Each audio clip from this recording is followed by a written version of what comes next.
Thank you for joining us for another episode of Attribution Nation.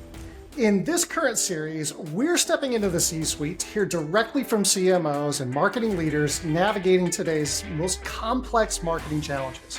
From AI disruption to the age-old alignment battles between marketing and sales, we'll unpack the real reporting and data problems that leaders are solving for, and quite frankly, the ones that are still keeping them up at night. Join us for candid conversations that go beyond metrics into the strategies, experiments, and lessons shaping the future of marketing leadership.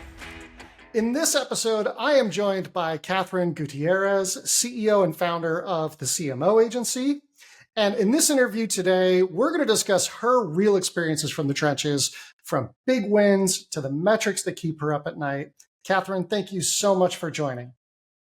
Thanks, Drew. I'm excited to be here. Thanks for having me. Yeah, it's my pleasure. I'm looking forward to the conversation. So let's just get started. How did you first get into marketing? And tell us a little bit about your career path that's brought you to where you are today. Yeah, absolutely. So it's a funny story. I knew at 17 years old that I was going to be in business. Now, I didn't know what I was going to do in business. I had a mother who was a marriage and family therapist and a father who was a strategic sourcing agent, which is a fancy name of saying he did procurement. And so I knew business was where I was going to go, and I knew I wanted to get an MBA, and I had no thought past that. So I started my undergrad at Cal State Long Beach. I had a great honors professor named Dr. Homer, who was in marketing, and I looked at her and said, I want to be that. I want to be her. And so I decided to go into marketing, and it has been a wild and crazy and fun ride ever since. So that was a long time ago. I now have 20 years of experience having done direct to consumer marketing, business to business marketing, B2B SaaS marketing, and everything in between. And I've come full circle after getting my undergrad and my MBA from Cal State Long Beach. I also am an adjunct professor for Cal State Long Beach. So I teach marketing 661 to MBA grads at Cal State Long Beach. And I love it. It's so fun and so awesome to have the chance to teach real world experience to these guys so that they actually go into the field knowing what to do. Awesome. That's fantastic. That's fantastic. So let's talk about what you're doing now. So you're the founder and owner of the CMO Agency. Tell us a little bit about what you're doing now. Yeah, absolutely. So I spent the last 15 years doing growth marketing and really digging into the trenches and starting as marketing hire number one for a company called Avetta back in 2011. That company was 10 million when I started, 50 million when I left, and they just sold for 3 billion. So that is really the name of the game of what I focused on, growth marketing. And I really decided about a year and a half ago that I was ready to full-time invest in just myself. And so while I've always had this opportunity to have the agency on the side, the CMO agency, I went in full-time and full term about a year and a half ago, and it's been incredible. We've had some incredible clients that have come through. We're busier than we know what to do with. And it's really because I think we're seeing a shift in marketing where more and more, and I'm sure we'll get into this as we start chatting, but more and more companies have this massive need for growth. They struggle to create the alignment in the teams that they have, and they're just not really quite sure where to get started. And so we come in and we're able to provide that strategy and execution kind of all in one place for them, and to do it in a fractional model that allows them to scale and grow without all of the overhead. Awesome. I love that. It sounds like a lot of fun. It sounds like a It lot of is. challenges as well. It is. So let's talk a little bit about, obviously, Attribution Nation. Let's talk about attribution and marketing reporting and data. So, when we had our prep session and we first met, you had some interesting information that you shared about how you connect your marketing efforts to revenue in real time. So can you tell us a Yeah. little bit about kind of how you've done that? Yeah. I'll say, in the past, I've experienced this challenge that I think all marketers experience, which is we know what we do to the depths of our soul, right? We're in the weeds every single day. But outside of our department, most other departments, they don't understand marketing, what it is and what it does. And so there's always this challenge of, well, how do I show the return on the investment of the things that we're doing? We're the only department that spends the kind of money that we spend. No other department even comes close. And it's kind of ironic when you think about it, because a company hinges on a sales department but the sales department doesn't even spend as much as marketing does. So when you think of it through the lens of you're dealing with a lot of people who don't understand marketing, and it's also the biggest cost structure for any organization, it creates a little bit more continuity and context in terms of what are we then responsible to do and be. And so to me, I kind of started, I'd say about 5-10 years ago, to focus on forecasting and helping to kind of create clarity is what I would say around what marketing is and does. Because the biggest challenge is, again, no one really understands it. And so they can't really see how are we going to get that return on investment for it. So for me, what that meant is I was going to have really solid and strong leading indicators of growth, as well as understanding the full funnel and those lagging indicators of growth. So I'll explain what I mean.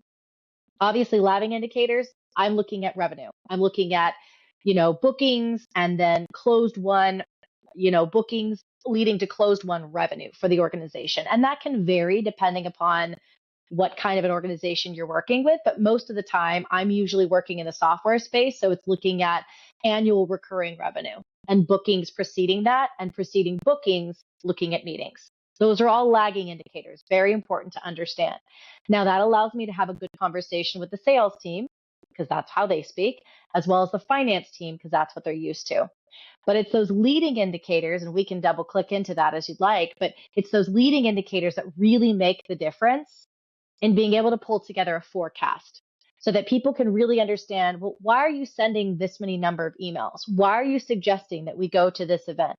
Why are you suggesting that we should start a podcast or we should do a webinar? Where is that coming from? And so that's how I would answer that question, is really making sure that we look at the top of the funnel or those leading indicators with the same level of granularity and microscopic view that everybody kind of looks at those leading indicators. And then when you can bridge the gap between those two, that's when you get a full picture and a full forecast that any department can really understand. Okay, so many follow-up questions just based on that answer. So, and comments as well. So first and foremost, I like that you separated out ARR and bookings into separate metrics, because they are separate metrics, and most marketers don't. A lot of marketers that don't speak the language of finance don't understand that. Bookings is what's contracted, revenue is what's paid. So let's make sure that listeners understand that. Now, the other thing that I wanted to follow up on with this is, when you look at forecasting, I want to kind of like deep dive into this a little bit. Are you forecasting at the campaign level? Are you forecasting at the departmental level? Like what is your approach to forecasting, as you just mentioned that? I would say the way that I am structuring the forecast is at a channel level. And what I mean by that is these companies that I'm usually coming into, they're not fully fledged. They don't have all of the details of somebody who's a multi-million-dollar or a billion-dollar organization. And so they can't necessarily handle the forecasting by campaign stage, ready for something, but not ready for everything. And so what I look at is by channel. So to me, making this really simple, in a B2B SaaS organization, that might look like I'm going to report off 5 channels, right? I'm going to take a look at email. I'm going to take a look at paid. I'm going to take a look at organic. I'm going to look at events, and I'm going to look at social. 5 things. Super simple. And it doesn't matter which email, right? That would be campaign level, or it doesn't matter which event, that would be campaign level. But holistically, how is this channel expected to do for me this year? And I'll be honest with you, I mean, it honestly takes about a year to get good enough data where by year 2, like, we are singing. We know exactly how much is going to come from each one of these channels, but you're looking just to get started at some historical data and then trying to go by channel. Okay. One of the things I want to call out on that is, there's this marketing reporting and attribution and data and analysis is a maturity curve. You do not start being able to do media mix modeling and really, really advanced stuff. You start doing the stuff that you can do now, and then you grow into those things. And I think it's important to call that out, because you mentioned that in your response, that like the group that you're working with They're just not at that maturity level yet to be able to do the super advanced stuff like media mix modeling. And that's okay. You'll get there eventually, but until you're there, we've got to do this right here. And that, I think, is an important thing, is take that first step instead of trying to take that giant leap all the way to maximum level of maturity. Yeah, I would agree. Now, you had shared kind of like a real life example of this with regards to your time at Wattify. Can you tell us a little bit about that? Yeah, so when I started there, they hadn't really identified how they were even going to do attribution. And so that could be another can of worms we can open up if you want to as well. But the truth there is no silver bullet on attribution. You've got to pick the best one that you think is going to work based off of the company, their average sales cycle, their revenue, right? There's a lot of different factors that go in. What I like to do is for organizations that have a quick sales time and where their average contract value is relatively low, I like taking a J-shaped attribution model or a last touch attribution model. If you want something super simple, your last touch attribution model is going to be a little bit quicker. In this particular case with Wattify, we chose a J-shaped attribution because there was enough time, and we can go into that in terms of what that means, but there was enough time to be able to say, they might have been influenced by an email that I sent a week ago, but ultimately it was the paid ad that they saw that, was the straw that broke the camel's back.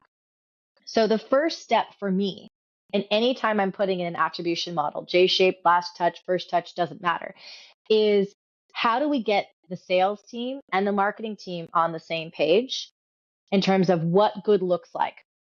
And so for me, I create a playbook and I start with a North Star. What are we actually trying to measure? What matters? What moves the needle in our business? So for Wattify, that was deals. They're using HubSpot as their CRM. And so they needed to know based off of deals, like what that looks like. So we created a playbook, we built that out, and we made sure that we could look at exactly how many deals were coming in and then which channels were going to be affecting those deals. We chose to use a certain attribution model. I mentioned J-shaped, and that J-shaped attribution model then said, okay, call it 40% will be the first touch and 60% will be the last touch. Again, you can use any attribution model. It's not so much which one you use, it's just that you remain consistent. I definitely agree that consistency is the key. Like, you measure the same things the same way every single time. Absolutely. Now, I think that the way that you talked about really kind of tailoring the reporting strategy to the organization and what's important to them is really important to call out, because not every organization needs really, really complex attribution. To your point, when you have really, really fast sales cycles, low average deal size, and really, you don't have to touch somebody 50 to 100 times to sell the deal.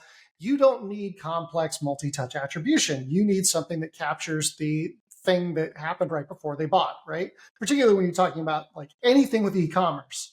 E-commerce doesn't need nearly as complex of attribution as, a 16-month enterprise sales cycle does. So it's really important to tailor whatever solution you're going to use to the needs of the business, because every business is going to be different. I always say this one is like, we are a consulting firm, Attribute as a consulting firm that specializes in marketing attribution, and we don't do any of it. And it's because I do all the selling and I'm involved in all the marketing. So like, I know everything that's going on. I don't need complex, right? Now, eventually that will change. Our needs will change as well. And we'll have to start doing more complex stuff. But not everybody needs all the super advanced complex stuff. So have you ever had a scenario where you had to go fight for budget because the data that you had didn't tell the full story? Oh, I like that question. I mean, the answer to that question is of course, right? Because anytime you start in a marketing organization, I don't know someone who's had a chance to say, hey, I got a perfect handoff. I know exactly what I'm doing. The prior marketing lead left me, footprints and everything I need in terms of understanding their whole process, and I can just pick up and go from here. I've not experienced that, and I would love to live in that nirvana, but I don't think it exists. So, in fact, I would go one level deeper, saying I've never been in an organization where there's even been a prior marketing lead doing the work that I've asked to do moving forward. In other words, there's no foundation. And so I have no data in the very beginning. And I've got to go figure that out. Now, you can do that in one of two ways, right? You can go back and look over time. I mentioned that for my forecasting, I like to do it by channel. So that's one option, right? You can go back and see, okay, historically, how have you done? Oh, hey, you've done really well when you've done emails. Then you can kind of pull some data and say, hey, the data supports the concept or the hypothesis that we're going to get more if we go after emails. Sometimes that exists, oftentimes it doesn't. And when that doesn't, then you move on to option B. And that is by saying, hey, we know industry benchmark that in this particular industry, webinars, events, and emails, whatever the channels are, tend to perform the best. I'd like to start with a small scale project in these 1, 2, 3 channels and see if we can show that there's value here. We'll make sure that all the dashboarding is ready. We'll make sure that we have everything that we need to see that attribution. And then I want to scale, assuming that this works well. So my preference is always to try to do option A first, but there's always going to be instances where you just have absolutely no baseline and you're trying something from scratch. And you just have to be able to explain that to the CEO and explain the process by which you're going to be scientific and invest that time, energy, and resources. I think there's a couple points I want to call out there. Number one, you mentioned how sometimes marketing has just a lack of data. And I think this also ties back to what you said earlier about connecting marketing efforts to revenue. Sales has a huge data advantage on marketing because sales, the outcomes are just there. We either win the deal or we lose the deal. And you can look at, from a sales standpoint, you can look at, pipeline created, win rates, average deal size, time to close, and you can break that down at an individual sales rep level. You also have quota attainment, like are sales reps achieving their quotas or not? It's really easy from a sales perspective to understand who's performing well and who's not. Marketing, on the other hand, you have to engineer all this data and all of these tracking capabilities. And even then, like the stuff that we're measuring, sales has complete control over whether we win or lose a deal. I mean, obviously there's sometimes outside influences and factors, but like that's their job, is to take those and convert those into a win. Marketing has no control, zero control over whether or not we win a deal or not. Like we can help, but there's stuff that we're going to lose, and marketing's got no control over it. So it's infinitely more difficult to measure the performance of marketing than it is for sales. The other thing that I thought was really, really important to call out there is how you take, when you don't have a baseline of data and you have to explain to a CEO, hey, we're going to run some projects here. We're going to run some pilot programs.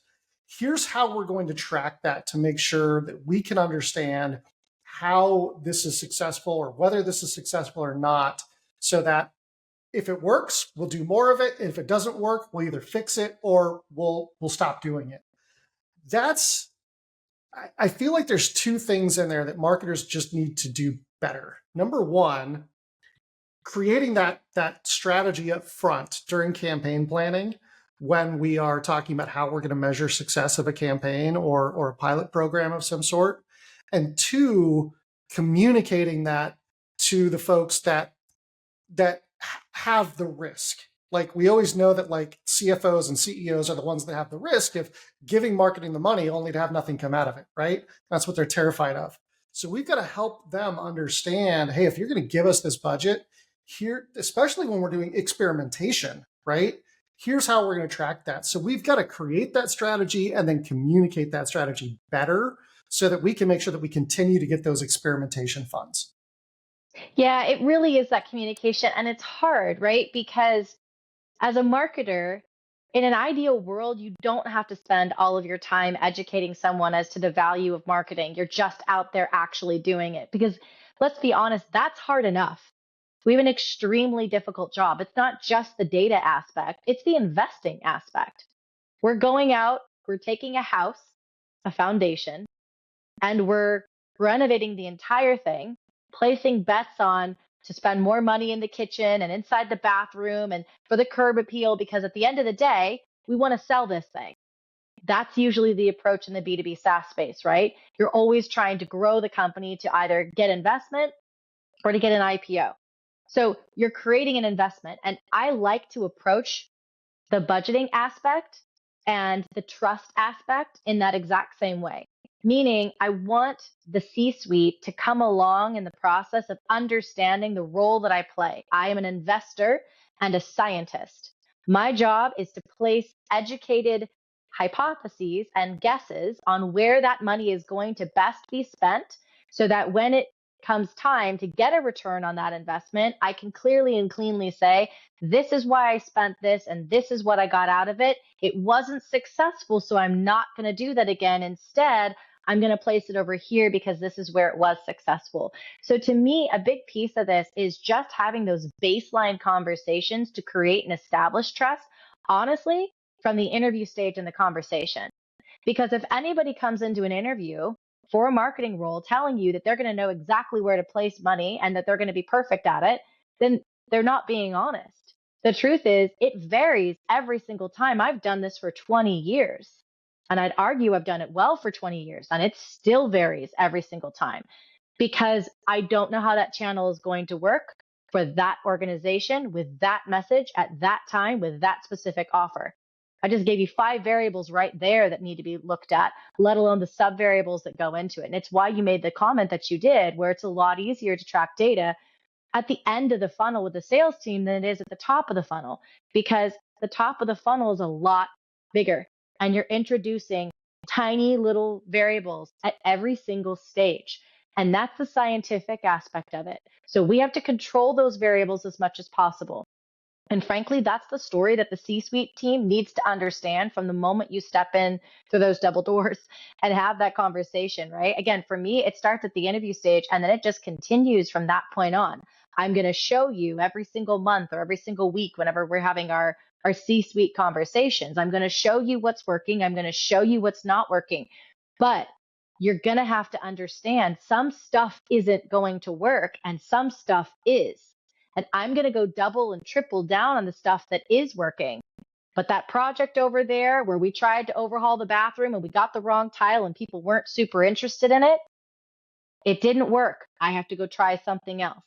So it's just creating trust and honestly an open relationship from the beginning where hopefully you've established that they can trust you, that you do have the experience, and that when you hit a bump, and it's not if, it's when you hit a bump, you'll know what to do, and they'll therefore be willing to give you that time to go do it and make those changes that need to be made.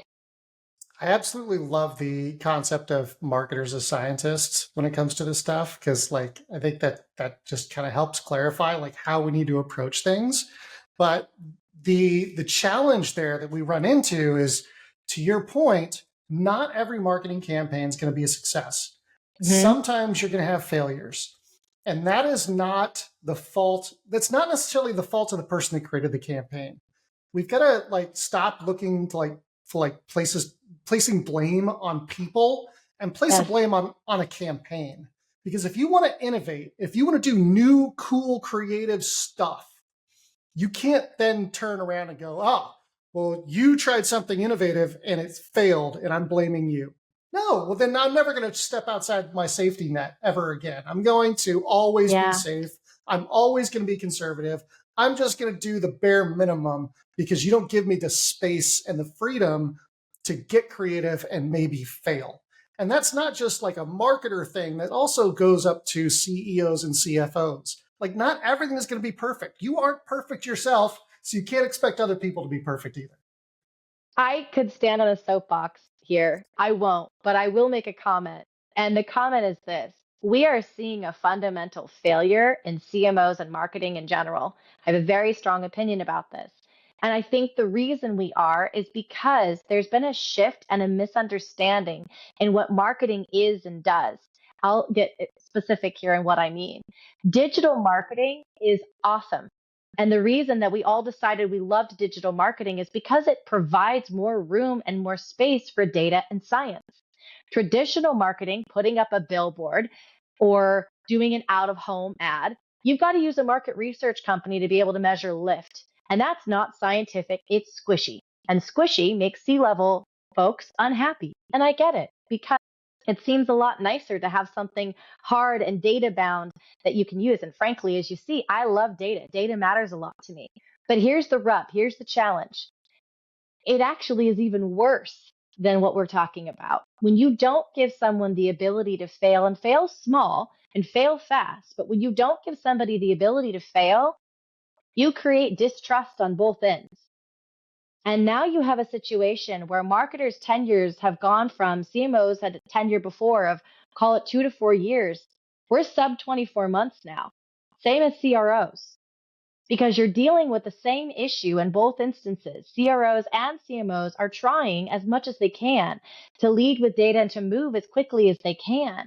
But when you don't have any type of risk appetite from the highest C level, which is the CEO and the CFO, you're going to find those instances where people just aren't successful and you have a shorter and shorter tenure. And so I would say there's a call to action here where CEOs and CFOs, I would love for them to encourage them to speak with their CMOs and their CROs because eventually they're both trying to do the same thing, which is help the go-to-market motion, to be willing to take those risks and to understand that there is some squish in what we do and we can't over-index on only data. There has to be an understanding of brand and time as well.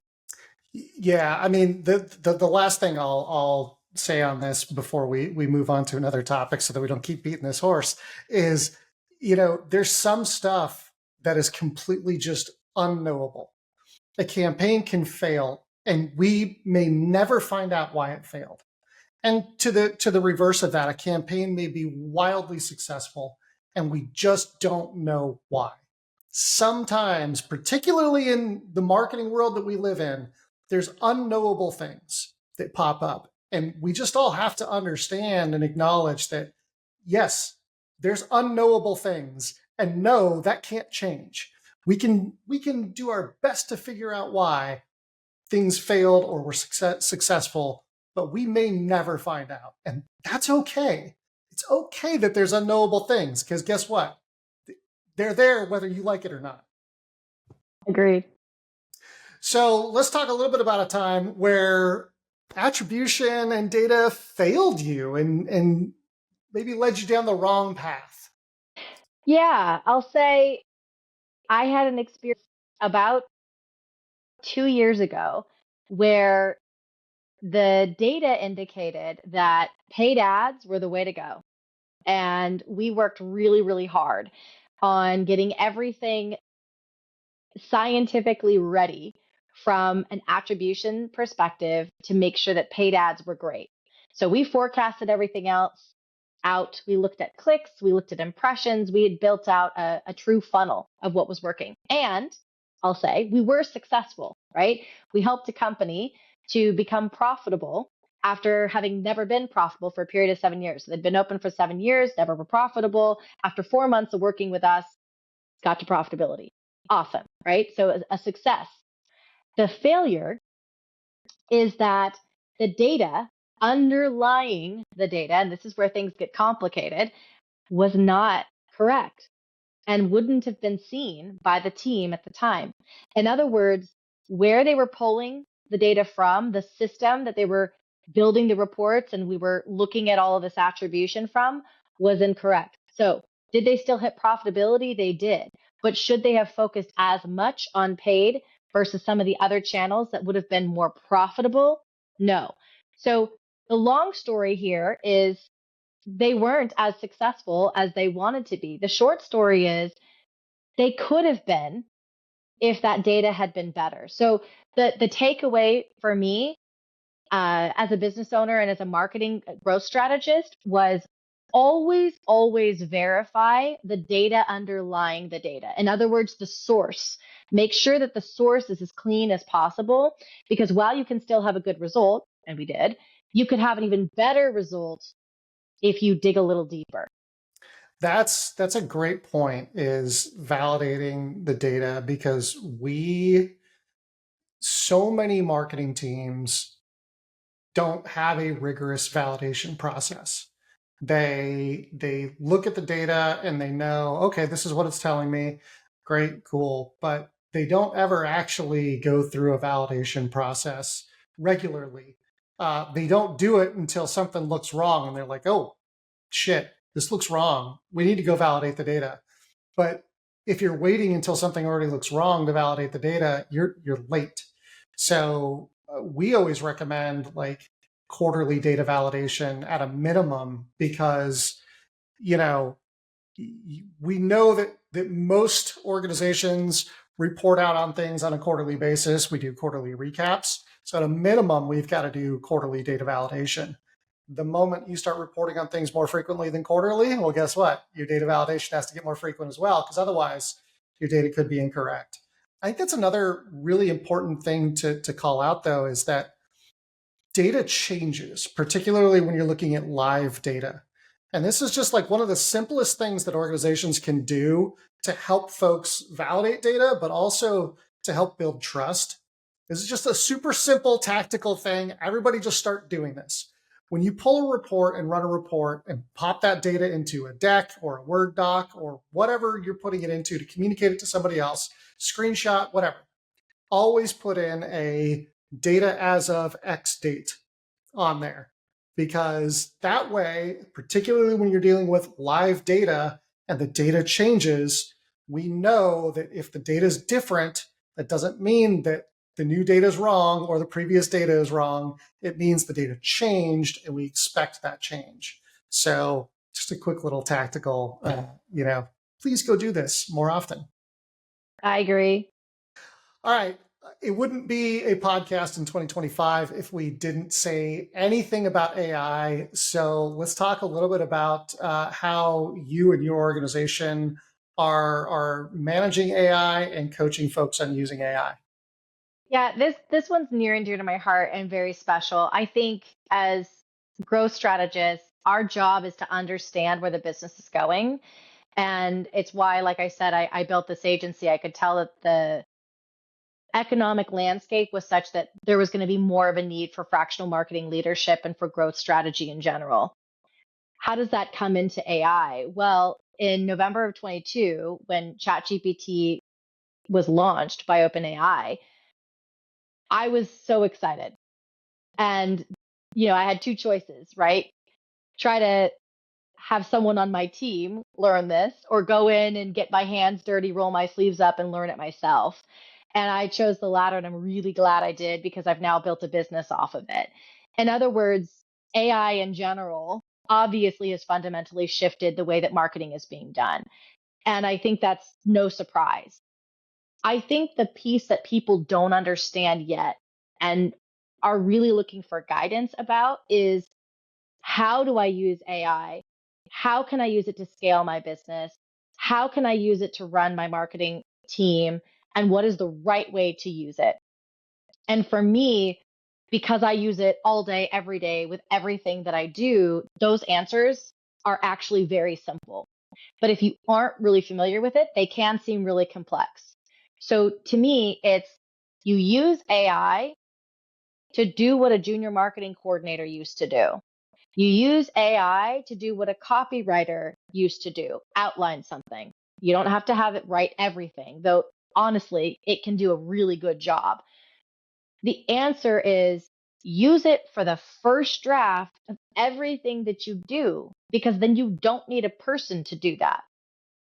Now, then you apply the lens of QA and proofreading to it. So let's get specific for a second in terms of, okay, high level, I understand that, but how would you actually do that? Let's say I need to write a campaign brief, and inside my campaign brief, I want a landing page and I want an email and I want a script for the sales team. I can use AI to write a 14-page campaign brief with all of that completely outlined for me and written in my voice, because I have published articles under Catherine Gutierrez. I can have AI sound exactly like me. I've fed it enough information. I can put in a brand brief. I can put in a style guide, and it can look and sound exactly like me all the way through that 14-page brief, which instead of taking me the 2 weeks that it used to take to do all that work, now takes me a couple hours just by some good prompting. But I'm not done. If I stop there, I fail. I'm not done because now I need to go back. I need to reread it. I need to proofread it. I need to QA it. And I honestly need to tweak it at least a little bit so it really sounds like me. But I just saved myself a whole lot of time. I didn't need a copywriter. I didn't need an email manager. And I didn't even need a designer up to this space. I shortened all that time frame and I shortened the amount of people involved in the process. So that's an example of how you can use AI to really kind of take a project that used to take weeks and condense it into a couple hours, but be thoughtful about it. You see that there's still a human element before and after. AI is compressing the centerpiece. So that's what you need in order to scale your business, is to learn what centerpieces you can compress in order to use AI to grow and scale. I love the way you framed that as the AI is meant to compress that centerpiece, that the start point and the end point both require human touch, but that centerpiece, you can shrink that down using AI. I love that explanation and visual because like it just makes so much sense, like as to how you can use AI without losing the human touch, because that's we don't want to lose the human touch. We want everything to have a human touch to it, but use AI to make that human touch either more efficient or more effective or whatever. So I love the way you frame that. That's fantastic. Thank you. It's been a lot of fun to go through the process and to help more people learn how to use AI and how to apply it and kind of take the stigma out of it. And so I like that you doubled down on the human side too, because I feel like that's what takes the fear out of it. If people understand that you still need people in the process, suddenly it's a lot less scary when you're actually applying it. Well, also, like, if we maintain that human touch, it also gets rid of this whole idea that, like, hey, we're going to be on LinkedIn one day, and every single post on LinkedIn is going to be written by AI, and every single comment on every single post is going to be written by AI. And there's literally zero humanity left in anything that marketing does. And that's not how this should be. Like it needs to, like, the humanity still needs to be there, even though we are using AI to do certain things. It does. And I would say, honestly, what's kind of fun is we're coming full circle with AI. And again, I've done this for 20 years. I've had the pleasure of doing this while everything has shifted. It used to be that all marketing, we talked about digital marketing and how I felt like we potentially over indexed on that. It used to be that all marketing was traditional marketing, the out of home, the billboard, the radio, the TV, none of which had attribution tied to it. And you had to use a consumer panel. I spent 4 years in market research. You had to use a consumer panel to really be able to determine what was effective and what was not. Then we did this whole digital marketing push. And again, in my opinion, kind of over focused on it. Now with AI, we've overcome that hump and we're back to the beginning. In other words, the stuff that used to work 20 years ago, guess what? It's back because people are craving that human element. So events and even webinars, which aren't really in person, but kind of have a human element to them, and podcasts and outdoor advertising have shot through the roof in terms of how well they do and their perception of, hey, I trust this channel. I trust the fact that I saw an ad on a taxi as it was going by. The trust levels are like 80 to 95% for out of home advertising. Why? Because everyone has over-indexed so much on digital advertising and marketing, as well as with AI, that people are craving that human connection. And when they see it, they automatically have a higher trust factor for it. So it's just kind of been interesting too to see that 360 come into play and see old tactics working again. And for those of us who've been around long enough to see those tactics, it's like, It's all cyclical. Everything that's old becomes new again, and stuff that that's why you always see those things like this thing's dead, and then 2 years later it's just rebranded as a different thing, right? Like mm-hmm. it's just how that goes. But yeah, I do see and feel a lot of folks preferring to have in real life IRL experiences with brands versus purely digital experiences with brands. I do think it just adds a human element, and I do think that it adds a level of trust that comes from those. So I would agree wholeheartedly that anything that's IRL in real life, like, is going to have more impact than digital generally. So Absolutely. so from a data perspective, are you seeing, are you currently using AI for any kind of like data challenges or efficiencies, whether that be like, enriching data or using AI to help with analysis of data or collection and curation of data? Like what are some of the use cases you're seeing there? Yeah, not to plug HubSpot too much, but I do think they've done some really good stuff with this. And so, again, fun thing, having been around the block long enough, I remember when HubSpot was first starting out and when Marketo was seen as the better tool. And I would argue now that HubSpot is just way, way ahead of anything else because of the simplicity that it offers. And so now with ChatGPT and HubSpot, I'm sure many of your listeners have seen this, but if they haven't, this is really cool. There is a direct plugin. And so you can tie your HubSpot instance into ChatGPT and it actually does the data analysis for you. So data science is exportable to AI and it's really freaking cool. You can, if you don't want to tie it in directly or you have multiple clients or something, you can just feed it screenshots and you can say, hey, this is what I'm seeing and what I'm doing. But it saves massive amounts of time, right? Where before I was actually the one underneath the hood, sticking my nose in the data, trying to figure out what was right, what was wrong. And of course, I think you should still do that. Just like we talked about with the campaign piece and the example, there should be a human before and there should be a human after. But let's condense and concatenate that center part, right? So you can go fill a ton of information into ChatGPT or other LLMs. That's just my preference. You can get so much quality analysis where those of us who don't have the time, the budget, the energy, the whatever it is to have a data scientist can get a lot of that same information. And the same is true for market research for that matter. Again, I spent 4 years in the space, and it's not to say market research or data science is dead or any of those things. It's simply to say there's a democratization of data that AI has allowed. That for those smaller businesses and those startups that just didn't have access and couldn't compete as well, that's gone. If you learn how to use these AI models and these LLMs, like you really can get a ton of great information and a ton of great data at your fingertips that you just couldn't access before.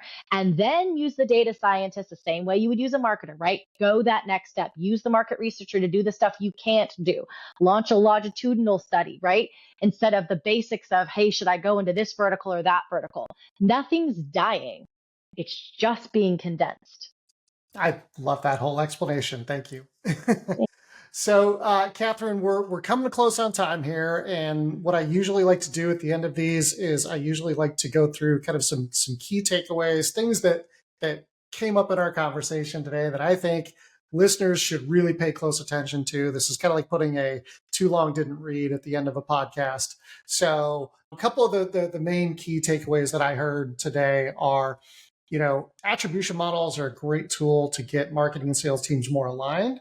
And really what matters more than the model you select is gaining that alignment and then being consistent in the way that the model's applied. So we got to make sure that we pick a model that works for our organization, but more than anything, we got to be consistent. Also, marketers have to define success early and communicate often. Without strong data baselines, we have to really be clear about the reporting strategy from the start. We've got to keep the C-suite informed about what's working and what's not at every stage, and make sure that we're building trust with them to make sure that they continue to give us, the space to do experimentation. We also always need to verify the underlying data. Just because the data says something is true does not mean that thing is true. You do have to validate the data, typically on a quarterly basis, but you might need monthly or less than that, depending on how frequently you're reporting on things. And you don't want to be the one that shares something that somebody then comes back and says, that's not right. Where'd you get that from? A last thing here is what are your comments about AI, which is really use AI for the first draft of things. And then you apply, human touch to do the proofreading and the QA, make sure it sounds and feels like you. And then really the main use case of AI is to condense that kind of messy middle area. The front end of that process should have the human touch, and the back end of that process needs to have that human touch. But then we can condense that stuff in the middle to make that more efficient. Absolutely. Awesome. Well, Catherine, it's been great having you on the podcast. Thank you so much for joining and sharing all of your thoughts and experiences with our listeners. So just thank you so much. Really appreciate it. I appreciate it too. Thanks so much, Drew.